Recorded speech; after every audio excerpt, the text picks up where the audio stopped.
Hello. Hello, welcome back to our channel. If you're new here, I'm Jo. And I'm Andy. And we're here for this. Here for this. We're here back at Shakespeare North Playhouse for a production that's called Lights On, Lights Off. So today is the 23rd of April, which is Shakespeare's birthday and death day, I think, because there was like that one year where he had a really rubbish birthday and he died. So over the 2 days they've decided to split up the First Folio into 4 lots of 9. Yeah. And they're doing random scenes from 9 random plays within the First Folio in each performance. So they had 2 performances yesterday, got 2 today. We're coming to the 6 o'clock showing, which will apparently be by candlelight. It's in the Cockpit Theatre again, but they have changed it, so it's not in the round, it's just set like a normal stage. Yeah. So let's go and see what it's all like.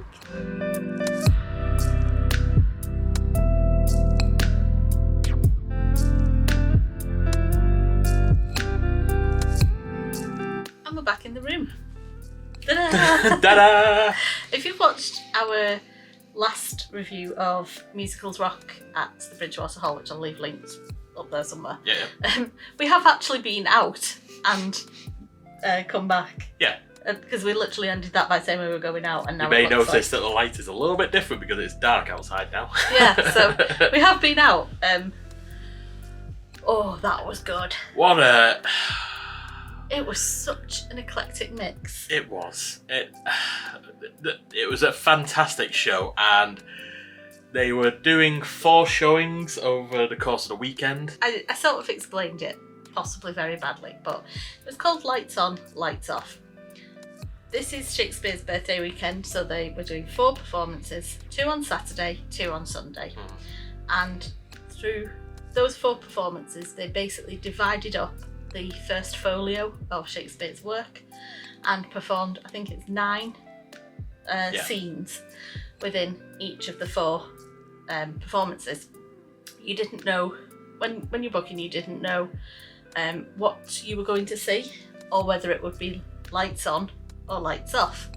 Lights on meant that they kept all the stage lighting on and all the house lights up. That's normal. Well, without the house lights, yeah. And lights off was performed by candlelight, either them having candelabras that they had from the ceiling or holding candles. Yeah. I just kind of assumed that it would be lights on, lights off each day, so on for the morning performance, off for the evening, but they very cleverly switched it up so that if you went to just both evenings, you would have had an on and an off. Yeah. And if you went to both mornings, you'd have had an on and an off. Yeah. So that meant that ours was a lights on performance. And the 9 scenes, we've made a list as we were driving home. Yep. I need to get my phone up. Because by the time we'd have got home, we would not have remembered, and we were struggling to get the full complete list. So in no particular order. Yeah. So because this is how it just came to our head after the show. So it's Richard II, Taming of the Shrew, Hamlet. We had 2 lots of Henry IV. We think we had Henry IV and then Henry IV Part 2, I think you're saying. I'm not sure if they're separate plays or not. Yeah, they are. Oh, are they? Okay. Yeah. So that's news to me. But yeah, we had them 2. And then, we didn't Google that one, so let's skip that for the moment. Merry Wives of Windsor. Yeah. Titus Andronicus? Yeah, is that what it's actually called? I'm pretty sure that's what it's called. It's the one with the Trojan War. I think that's Titus Andronicus. All well that ends well. Yeah, and then Henry V. So Henry V was the very first one. Yeah, they did an opening monologue with the entire cast. And then the missing one. Cymbeline. Cymbeline. Cymbeline. It begins with a C. C-Y-M-B. I don't know after that. Can you guess what I'm doing? Cymbeline. The tragedy of Cymbeline. So the way that they did it, at the start, the director, Ben Crystal. So this is the problem. We ain't got a programme. Yeah, we don't know who all the actors are, but they're all fantastic. But I think his name's Ben Crystal. I will pop it up on the screen. Yeah. He basically explained that originally when like the Shakespearean actors were going around performing these plays, they would learn the entire play within like 3 days. And the way that they did that was they didn't have a copy of everybody's lines because, as he explained it, paper was expensive, so they ain't going to sit there and write out the entire play. Instead, they would give their section of speech, the preceding line that like is their cue, and any stage direction. And that was all that they were given. So they would know, like, as soon as the line was spoken, that was their cue. So that's how they learned 36 plays in a week. Because, okay, yes, they were only learning scenes from the plays, but that's how they did it. So they rehearsed the choreography, so any fight scenes they practiced, but everything else, the first time it was done between the actors was on stage tonight.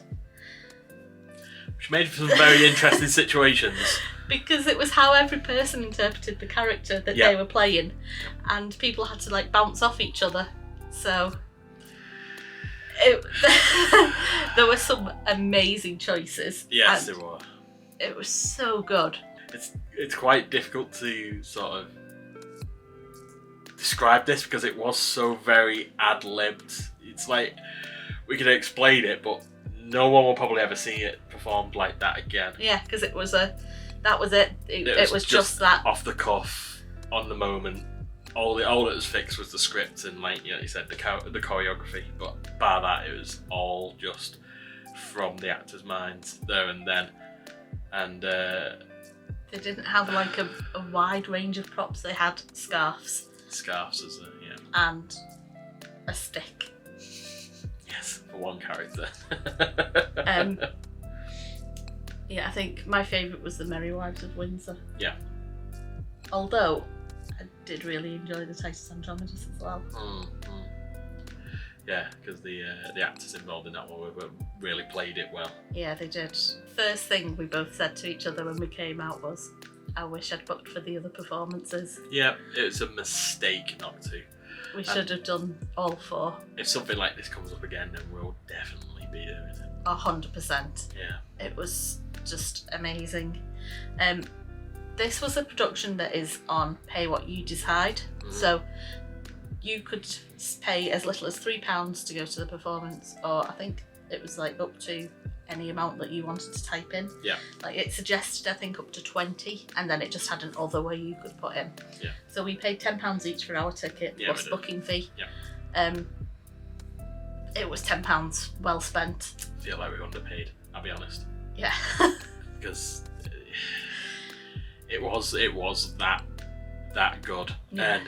And the director, lead actor, I mean, he's very much saying that it was like a democratic, almost collective performance, so he wasn't really like ahead of, but he's a resident, is he, at Shakespeare North? I think so, yeah. So he's one of the creative residents, creative director, something along those lines. Yeah, so he's really knowledgeable. Yes, he knows a lot about the Shakespeare, like, well, obviously working at Shakespeare North. Yeah, but like some people will specialise in like the historical plays or the tragedies.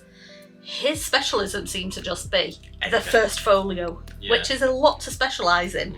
Like 36 specialties. Yeah. And there's some long old plays in there. Like Richard III and Hamlet are the 2 longest, aren't they? And they're at like 3.5, 4-ish hours. Yeah. Like. But what I'm trying to get to. Sorry. is that he'll be working on other Shakespeare-related stuff there, so it may be worth just keeping an eye out for any productions that are coming at Shakespeare North if he is involved. I would say it's probably something you don't want to miss. Yeah, I would heartily agree with that. Also, Shakespeare North is getting a bit of a touch-up, as it seems. Yeah, so this performance wasn't in the round. Yeah. The stage is movable, and they had moved it all, but they've also built a facade at the stage so that it has multiple ways on and off stage. So it's like a doors. We've got a quick picture here, and it'll make you'll also see a dog on the stage, which is we'll come to that in a second. But they are constructing that view into the building as well.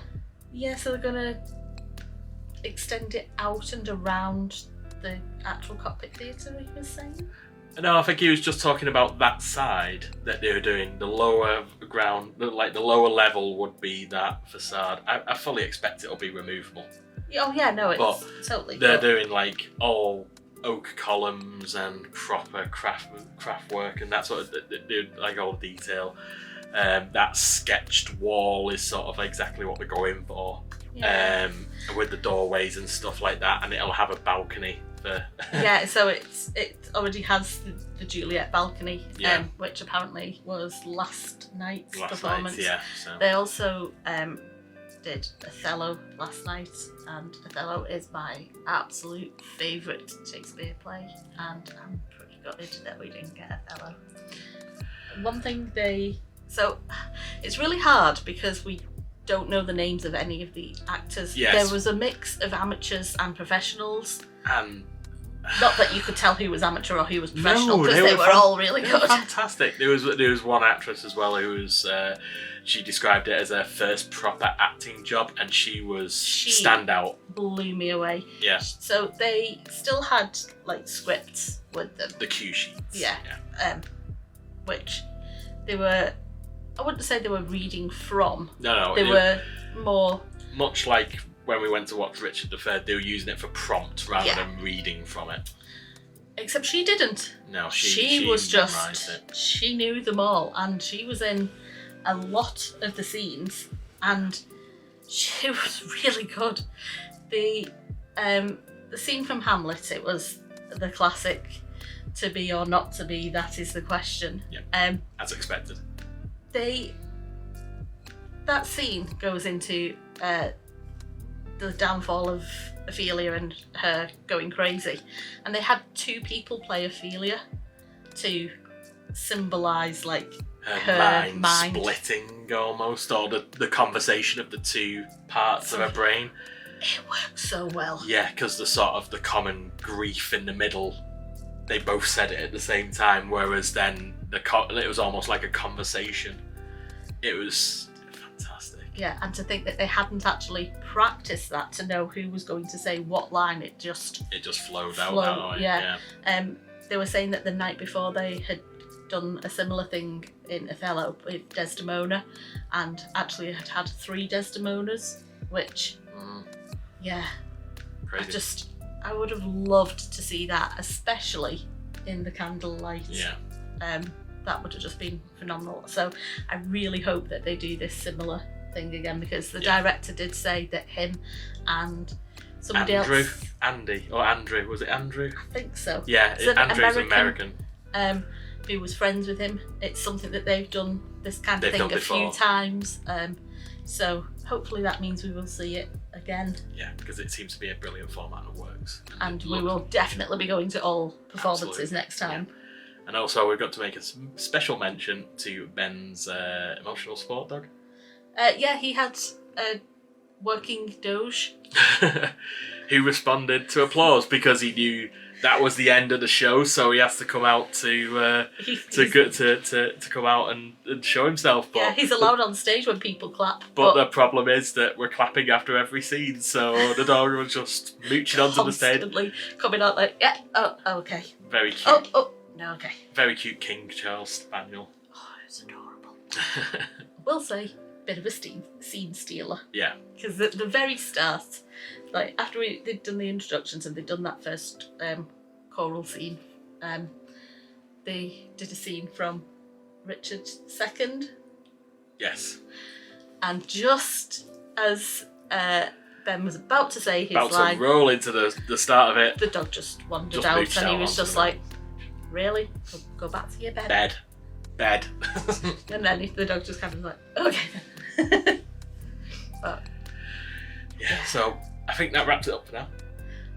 I think so. I mean, other than just saying over and over again how brilliant it was. Yeah. Keep an eye out for this sort of thing at Shakespeare North. I won't be surprised if they were doing one in the Globe as well, or something similar. Yeah, because it works. It works really well. So just keep an eye out for it. We will definitely be keeping an eye out and going to them in the future. And I realise that there are very few videos on this channel at the minute, and a lot of them are Shakespeare. Tough. Yeah, because coming up, the next one is Macbeth. Yep. So. There's sorry, a few more sorry. yet. But yeah, we have got other things booked in. But Shakespeare is the main drive at the moment. So. Yeah, it seems like at the minute there's just a lot of Shakespeare on. Yeah. Right, yo. Thank you for watching. Thanks for watching. And we'll see you soon. See you next time. Bye. Bye.